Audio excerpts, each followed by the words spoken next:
안녕하세요. 맨디언트 소속에서 일하고 있는 박호진이라고 합니다. 네, 반갑습니다.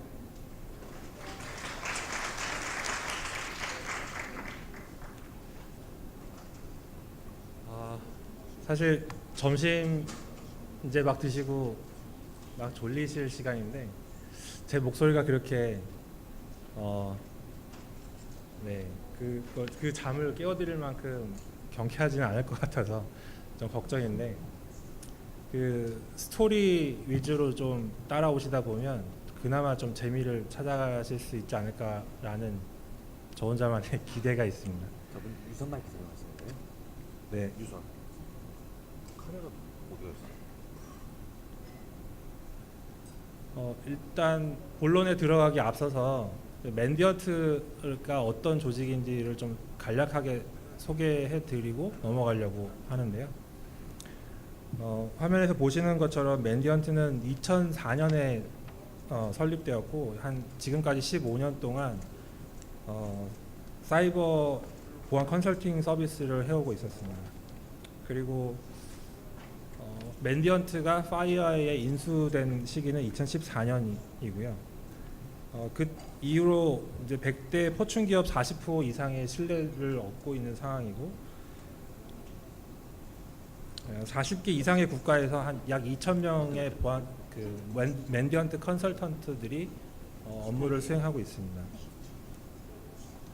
그 업무의 범위를 보면 보안 진단 평가, 보안 강화, 그다음에 보안 성숙도 향상을 위한 다양한 서비스들이 마련되어 있고요. 사이버전의 최전선에서 최신의 인텔리전스를 활용하고 있습니다. 이미 소개받으신 것처럼 파이어아이가 가지고 있는 세 가지의 큰 카테고리가 있는데요.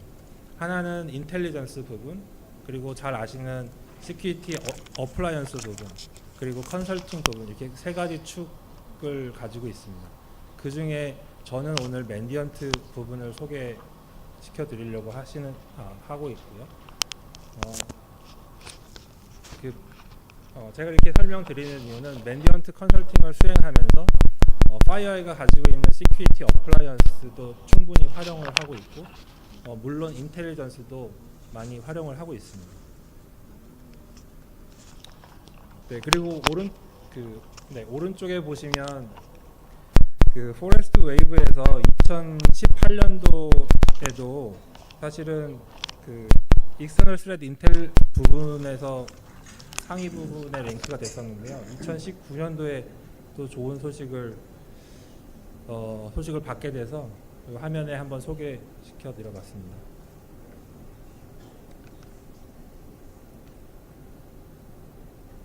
네, 제 발표는 크게 세 가지 섹션이 있는데 처음에 침해 사고에 관련된 부분에 대해서 간략하게 짚고 넘어가고요.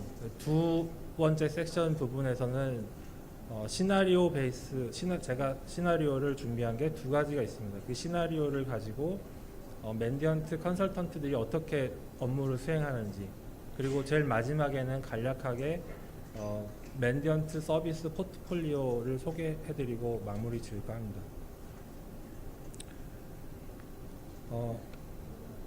그리고 제가 선물을 세 가지를 준비를 했는데요.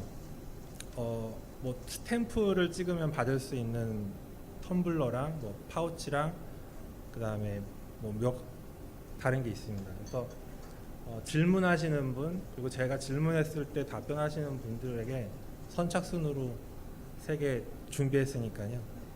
졸음을 쫓으시는데 도움이 되시길 바라겠습니다.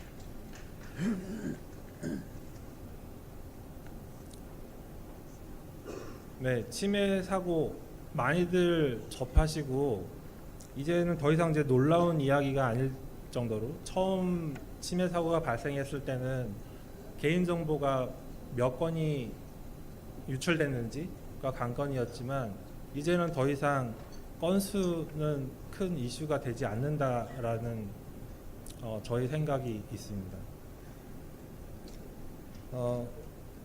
그런데 침해 사고의 건수보다 더 중요한 것은 이 침해 사고가 일어남으로 인해서 저희가 생활하고 있는 밀접한 공간이라든가 내지는 건강까지도 해칠 수 있는 그런 상황이기 때문에 침해 사고가 결코 간과돼서는 안 된다고 생각을 하고 맨디언트 컨설턴트로서 업무를 수행하고 있습니다.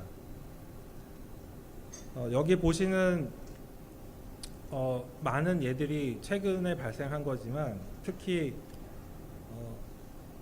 이쪽에 보시는 TSMC 같은 반도체 회사인데요. 이 반도체 회사 같은 경우에는 워너커라이가 감염이 돼서 하루 동안 공장 라인이 멈췄고요. 손해는 약 3천억 정도가 발생했다고 합니다. 그리고 가운데 보시는 이 죄송합니다.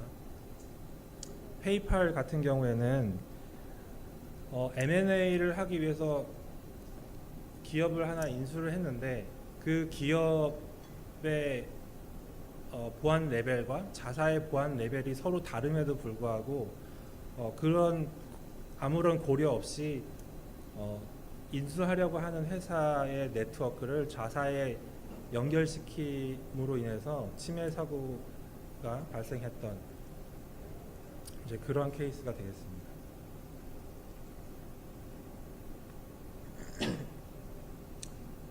네. 지금 보시는 이 화면에서는 사이버 어택 라이프 사이클을 소개해 드리려고 하는데요. 조금 관심이 있으신 분이시라면 너무 많이 들었던 그런 이야기, 진부한 이야기일 수 있는데 제가 굳이 이렇게 다시 끌고 온 이유는 뒤에 뒷부분에서 설명드릴 시나리오를 이해하실 때 도움이 될 것 같아서 잠깐 소개해 드리려고 합니다. 네, 여기 보시는 것처럼 공격의 침해 사고를 공격이라고 제가 간략하게 말을 하자면 이제 모든 공격은 초기 정찰로부터 시작이 됩니다.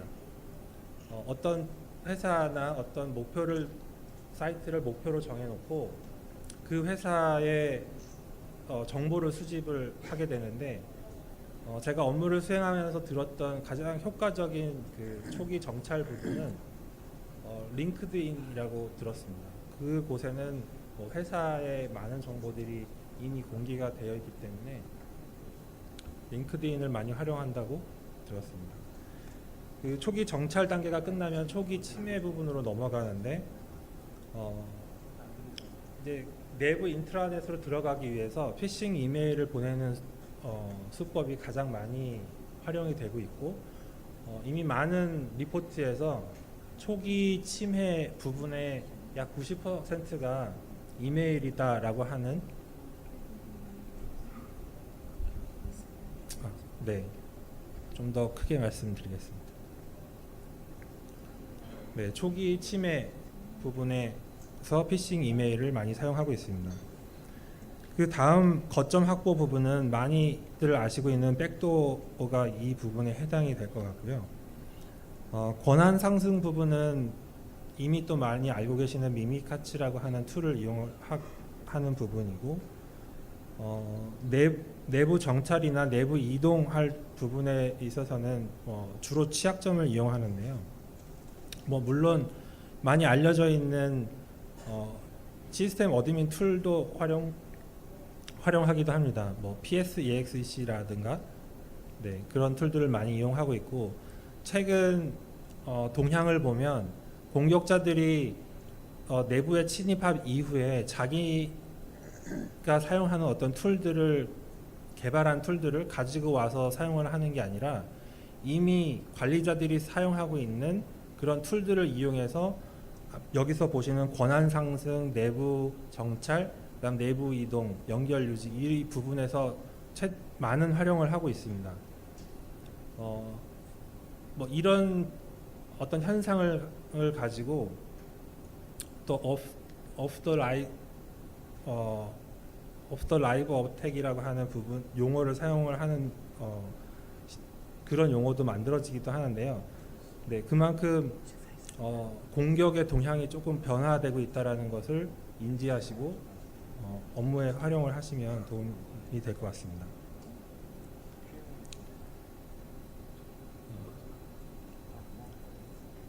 네, 지금 여기서 소개시켜드릴 부분은 이제 듀얼 타임인데요. 듀얼 타임이라고 하는 것은 네, 초기 침해, 그러니까 외부의 침입으로부터 얼마 동안 내부 인터넷에 거주하고 있었던 기간을 듀얼 타임으로 수치화하고 나중에 간략하게 언급해 드릴 텐데요. 시큐리티 머처리티 커브라고 하는 그런 어떤 상승 곡선이 있습니다. 자기의 현재 보안 상태가 어느 수준이고 그 다음 단계로 나아가려면 어떤 방향을 바라보고 나아가야 되는지를 안내해주는 그런 커브인데요. 그 커브를 가지고 어떤 정책이나 어떤 시큐리티 어플라이언스를 구매하실 때 현재 상황을 명확하게 해야 되는 부분이 있는데요. 자기의 어떤 현재 상황을 명확하기 위해서 이 듀얼 타임을 많이들 사용을 하고 계십니다. 뭐 이박 듀얼 타임 이외에도 사용할 수 있는 부분은 탐지 시간이라든가 대응 시간 이렇게 수치화할 수 있는 것들을 이용을 하시면 네, 내부적으로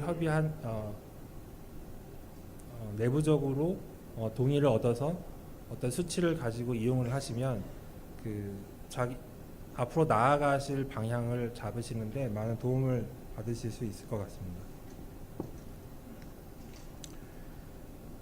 네, 특히 맨디언트는 매년 M트렌드라고 하는 보고서를 발간을 하고 있는데 이 M트렌드에 따르면 이 듀얼 타임이 최초 416일에서 최근 발표한 보고서에는 78일까지 크게 감소했습니다.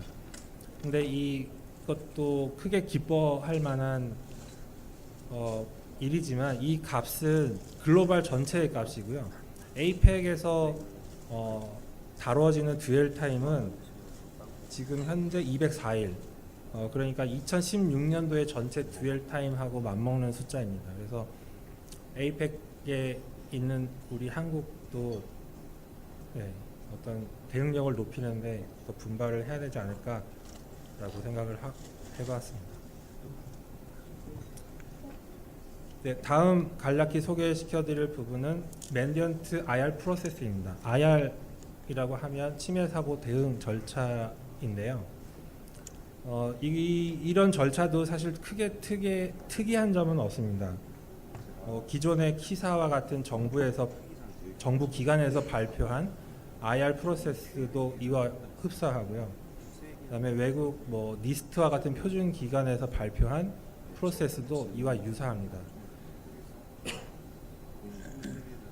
다만 이제 맨디언트는 침해 사고 대응 프로세스를 각 단계별로 전문성과 협업이 가능할 수 있게끔 많은 시스템과 노하우들을 가지고 있는데 그런 면에서 우수하다고 생각이 들었습니다.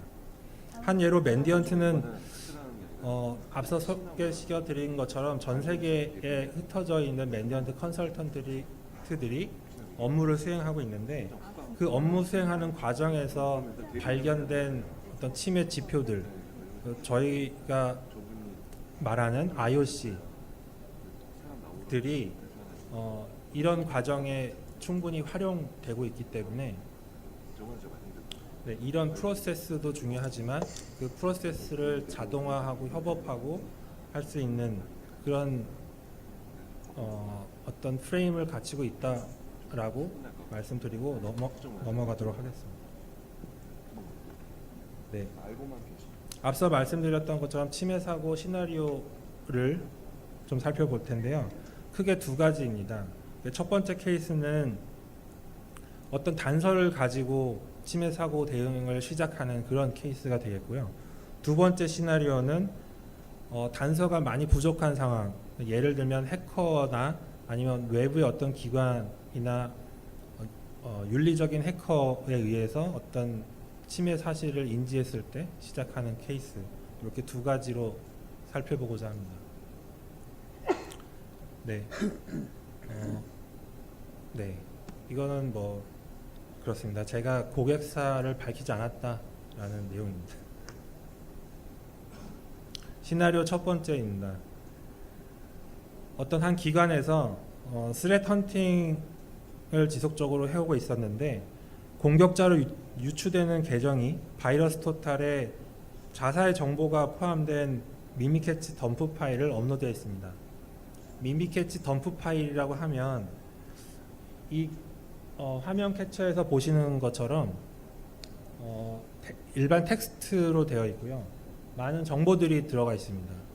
근데 여기 이 화면 캡처에는 담진 못했지만 사용자의 계정명, 그 비밀번호의 플레인 텍스트, 그다음에 도메인명, 회사를 인지할 수 있는 도메인명, 이런 정보들이 많이 들어가 있습니다. 이런 상황에서 보안 담당자들이 어떤 고민을 할까 생각을 해보면 공격자가 아직 우리 회사에 거주하고 있을까? 나와 같이 인터넷을 쓰고 있는 건 아닌가? 피해 범위가 얼마나 되는가? 또는 데이터를 외부로 가지고 갈 수 있는 상황인가? 그리고 혹시 우리 회사가 정부에 신고를 해야 되는 건 아닌가? 그리고 침입해 있다면 어떻게 제거하고 재발을 방지할 수 있을까? 이런 고민들을 할 것 같습니다.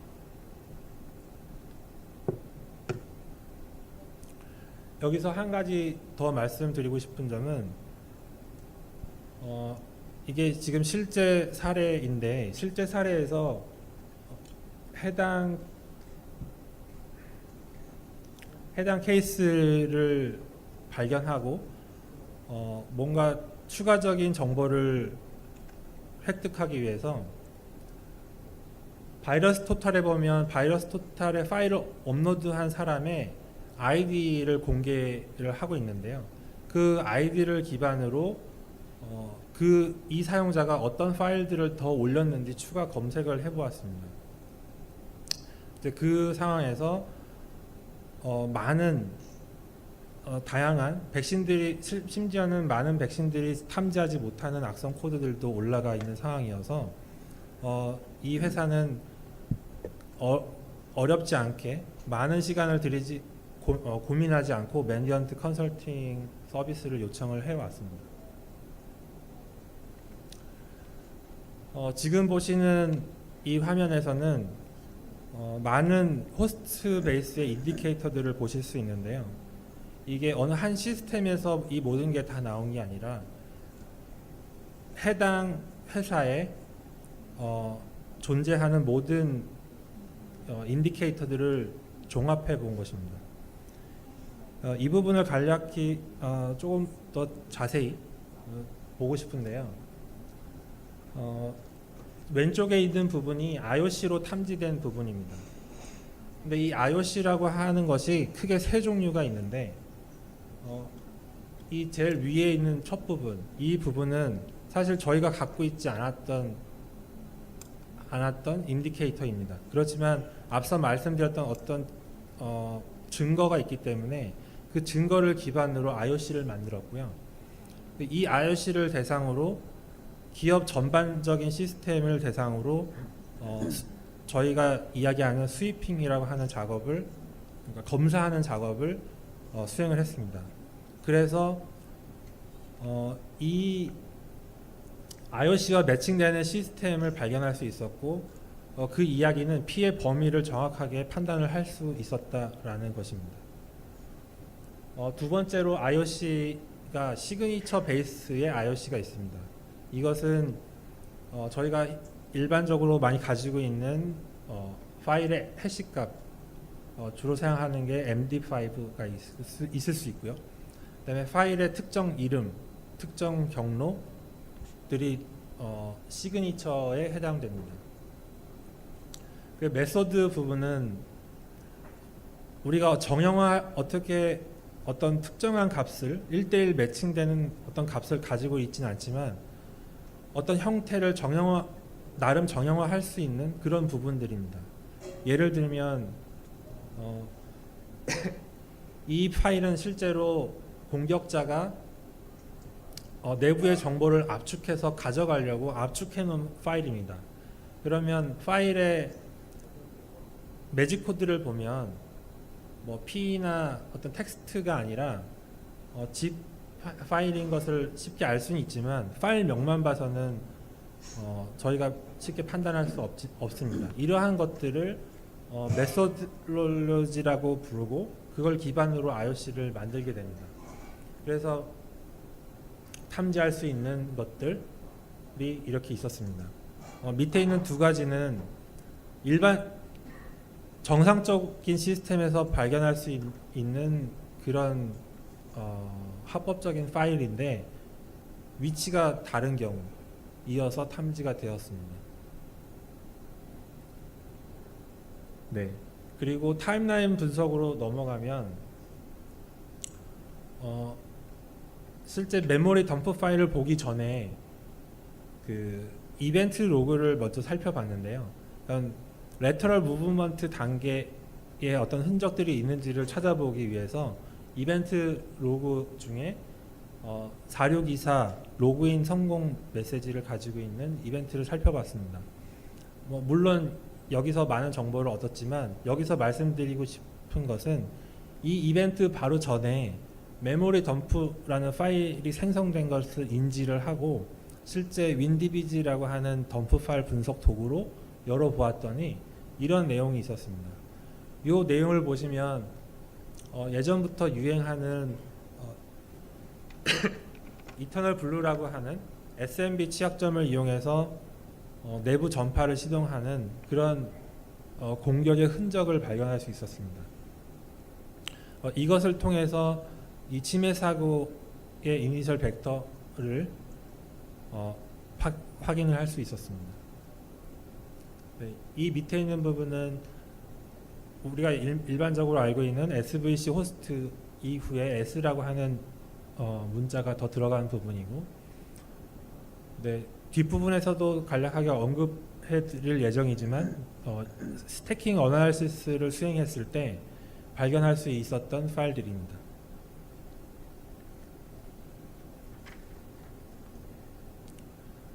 네, 앞서 설명드렸던 IOC 그 다음에 뭐 타임라인 분석 이런 것들을 또 간략하게 터치하고 넘어가려고 하는데요. IOC라고 하는 것은 네, 이런 도구들로 제작을 하실 수 있습니다. 이게 오픈 IOC 툴이라서 누구나 다운로드 받아서 사용하실 수 있고요. 기사에 보시면 어떤 악성 코드를 글로서 설명한 부분이 있습니다. 그런 부분은 앞서 말씀드렸던 IOC 메소돌로지에 해당이 될 거고요. 최근에는 그런 리포트들에 시그니처들을 많이 포함을 합니다. 그러면 그 시그니처들을 이용해서 IOC 시그니처를 만드실 수 있습니다. 그리고 그 각 사에 내지는 지금 업무하시고 있는 환경에서 특이한 현상을 발견했다라고 하면 IOC 커스텀 파일을 또 별도로 만드실 수 있으십니다. 이런 툴들이 제공되어 있지만 맨디언트에서는 이미 많은 IOC를 보유하고 있고, 앞서 말씀드린 것처럼 이 IOC도 라이프 사이클을 가지고 있습니다. 그래서 침해 사고의 어떤 빈도수를 보고 빈도가 떨어지는 경우에는 그 중요도를 좀 중요도별로 카테고리화해서 실제 라이트하게 스위핑을 해야 되는 경우에는 중요도 높은 IOC만을 사용한다든가 하는 방법을 활용을 하고 있습니다. 네, 메소돌로지는 이런 앞서 말씀드렸던 부분, 시그니처 이런 부분이 있습니다. 네, 그리고 인텔리전스도 간략히 말씀드리면 제가 말씀드렸던 인텔리전스 아이사이트에서 맨디언트들한테 많은 정보를 줌과 동시에 그것들을 바로 IOC화해서 맨디언트 컨설턴트들이 충분히 활용을 하고 있습니다. 네, 타임라인 분석은 이미 오래전부터 사용해오던 분석 기법이라 특이할 것은 없다고는 판단이 되지만 지금 보시는 화면에서는 맨디언트에서 공개하고 있는 레드라인이라고 하는 도구입니다. 이 도구를 이용해서 특정 시스템의 증거를 수집하고 그 수집된 여러 아티팩트들을 가지고 타임라인 분석을 하실 수 있습니다. 물론 맨디언트에서는 이런 단일 솔루션 이외에 대량의 시스템에 대해서 분석이 가능한 아이리스라고 하는 도구를 이용해서 컨설팅을 수행하고 있습니다. 그 다음 부분은 엔터프라이즈 서치라는 부분인데 이 보시는 화면은 HX라고 하는 FireEye의 엔드포인트 시큐리티 제품입니다. 근데 이 부분은 뒤에서 간략히 설명드리겠지만 맨디언트가 컨설팅을 수행할 때 시야 확보를 위해서 특히 엔드포인트 시야 확보를 확보하기 위해서 이용하는 그런 도구가 되겠습니다. 네. 그리고 미미캐치는 아시는 것처럼 윈도우의 계정의 크리덴셜을 획득할 수 있는 도구인데요.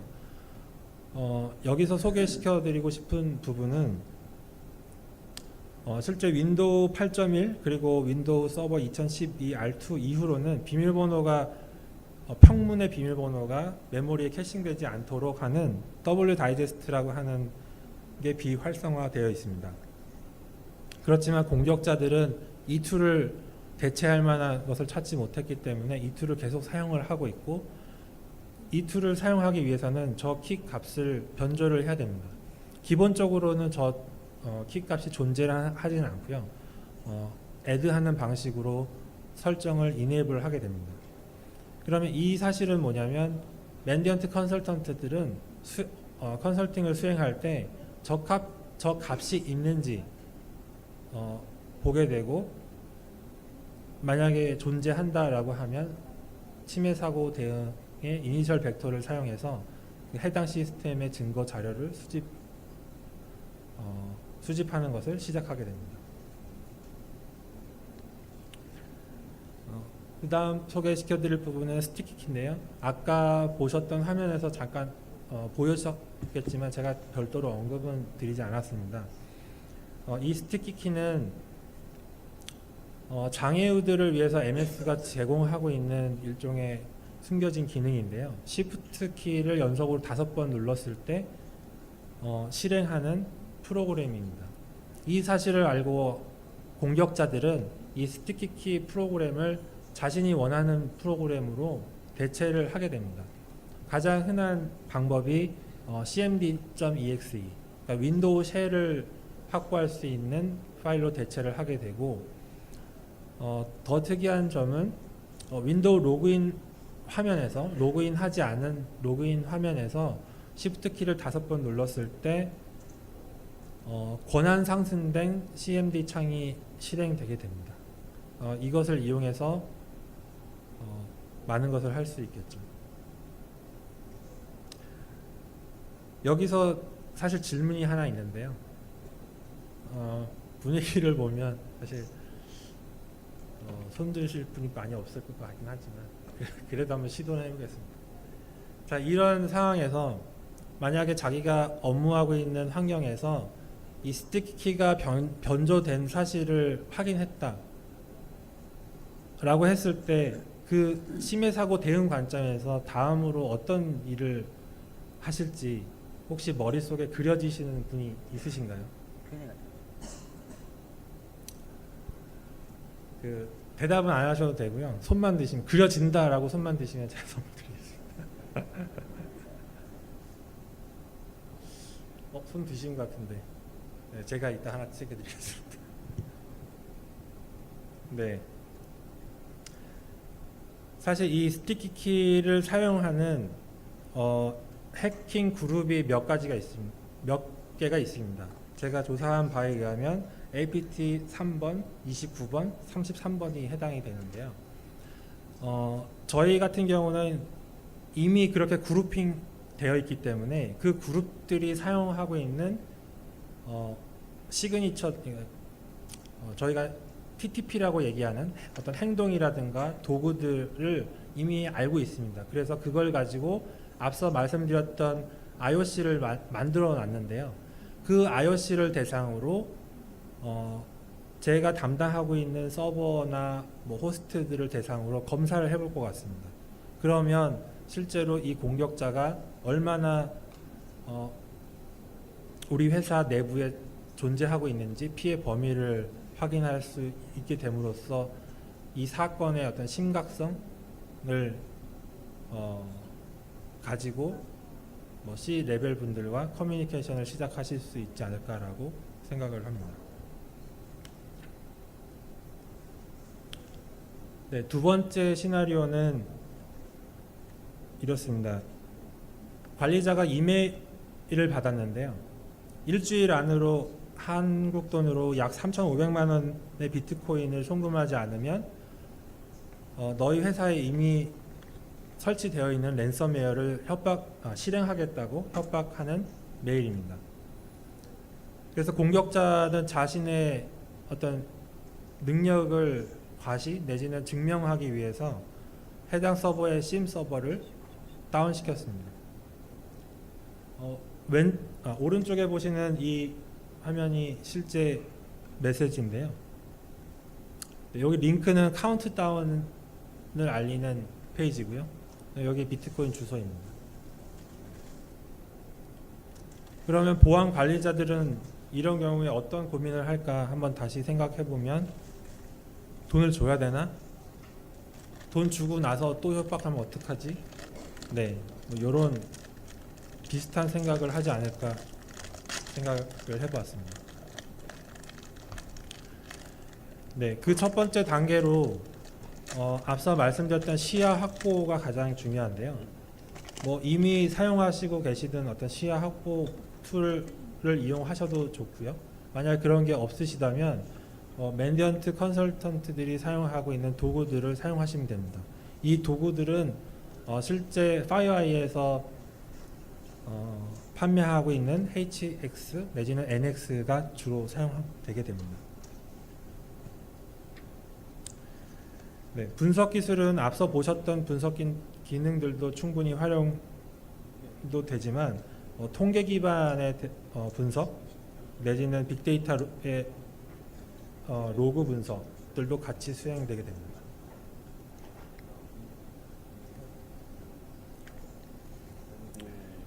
네, 특히 스태킹 어널리시스 같은 경우에는 실행 파일의 흔적을 가지고 스태킹 어널리시스 할 수 있는 APP 컴패트 프로세스라고 하는 오픈 소스가 있습니다. 이미 많이 오래전에 소개되었고 제가 알기로 이 개발자도 현재 맨디언트로 일을 하고 있습니다. 컨설턴트로. 그 오픈 소스 이외에 맨디언트 컨설턴트들이 사용하고 있는 몇 가지의 스태킹 어널리시스 툴이 더 있는데요. 들어보시지는 못하셨겠지만 웹 서비스 기반 형태로 제공되고 있는 툴들, 그 다음에 스탠드얼론으로 제공되고 있는 툴들도 많이 활용을 하고 있습니다. 첫 번째 섹션에서 보고 계시는 이 파일 실행 이력 조사 이외에도 MBR을 변조하는 공격자들을 만났을 때는 이 MBR을 가지고 스태킹 애널리시스도 활용하고 있고 좋은 성과를 내고 있습니다. 네. 발표가 단상에 이 상태로 나온 거고요. 네. 이 부분도 마찬가지로 이제 실행 이력들을 가지고 이력의 증거 자료들을 가지고 어떻게 분석해 나가는지에 대한 큰 그림인데요. 심 캐시와 AM 캐시 이런 용어들이 있습니다. 근데 특히 이제 심 캐시라고 하는 부분은 실행 이력들을 레지스트리에 기록하기 전에 메모리 상에서만 기록을 하고 있는 그런 정보들인데 이런 정보들도 매니지먼트 컨설턴트들이 충분히 활용을 하고 있다라고 하는 내용입니다. 네, 그 다음은 비주얼라이제이션 부분인데 레터럴 무브먼트의 부분에 있어서 저희가 사고 조사를 하게 되면 일반적으로 윈도우 이벤트 로그를 많이 보게 됩니다. 실제로 뭐 앞서 말씀드렸던 자료 기사라든가 여기서 뭐 윈도우 2008에서 볼 수 있는 뭐 540번 이런 어떤 코드들을 가지고 들어왔는지 나갔는지 이렇게 텍스트 기반으로 분석을 먼저 수행을 하게 되는데 그러면 사실 큰 그림을 보는데 좀 제한적이거든요. 그래서 저희가 오픈 소스를 이용을 하면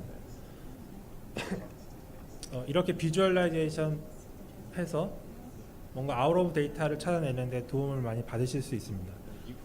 왼쪽에 보시는 툴은 JP서트에서 공개한 툴인데 제가 사용을 해봤는데 아직은 뭐 POC 단계로 매니지먼트 하는 부분 기능은 별로 없지만 비주얼라이제이션 해서 보시는 데는 크게 무리가 없습니다. 그리고 오른쪽에 보시는 부분은 베이글이라고 하는 툴인데 여기서 보시는 것처럼 윈도우 이벤트 로그도 인풋으로 받지만 파이어아이의 HX 트리아지라고 하는 데이터도 같이 받고 있습니다. 그래서 이런 툴들을 이용을 하시면 이런 그래프도 같이 보실 수가 있고 네. 뭔가 어브노멀한 데이터를 찾아냈는데 많은 도움을 받으실 수 있을 것 같습니다. 네, 그리고 이미 많이 온라인상에 공개된 툴인데요. 악성 코드 분석과 관점에서 많은 도구들이 담겨져 있는 플레어 VM이 있고요. 그다음에 오펜시브 시큐리티 하시는 분들이 기존의 리눅스 기반의 VM웨어를 많이 사용하셨다면 윈도우를 사용하고 싶을 때 사용할 수 있는 커맨더 VM이 있습니다. 이런 VM들이 가지고 있는 어떤 단일 솔루션들이 있는데 매니지먼트 컨설턴트들은 이런 솔루션의 기능들을 앞서 말씀드렸던 협업할 수 있고 대량의 시스템을 분석할 수 있는 인프라를 갖추고 있는 상황입니다. 네, 끝으로 매니지먼트가 가지고 있는 서비스들은 이렇습니다. 이렇게 많은 서비스 포트폴리오들을 가지고 있는데요. 제가 오늘 소개시켜 드린 부분은 실제로 IR 부분과 CA 부분이 해당되게 되겠습니다. 그래서 정리하자면 침해 사고와 관련된 어떤 고민을 가지고 계시다면 매니지먼트와 하루빨리 커뮤니케이션 하셔서 침해 사고가 더 커지기 전에 저희가 도움을 드릴 수 있는 영광을 주시면 좋을 것 같습니다. 파이어아이 홈페이지에서 신고할 수 있는 기능도 제공되고 있고요. 네, 직접 메일을 보내셔도 됩니다.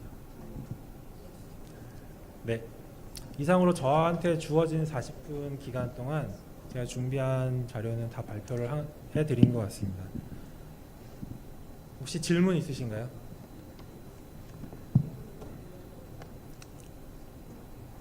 네, 뭐 제가 이럴 줄 알고 질문을 몇 개 준비를 해왔는데 시간이 없어서 뭐 예를 들어 리눅스 시스템은 어떻게 하나요? 클라우드 환경은 어떻게 하나요? 혹시 궁금하시다면 제가 이 앞에서 소성이고 있겠습니다. 네, 감사합니다.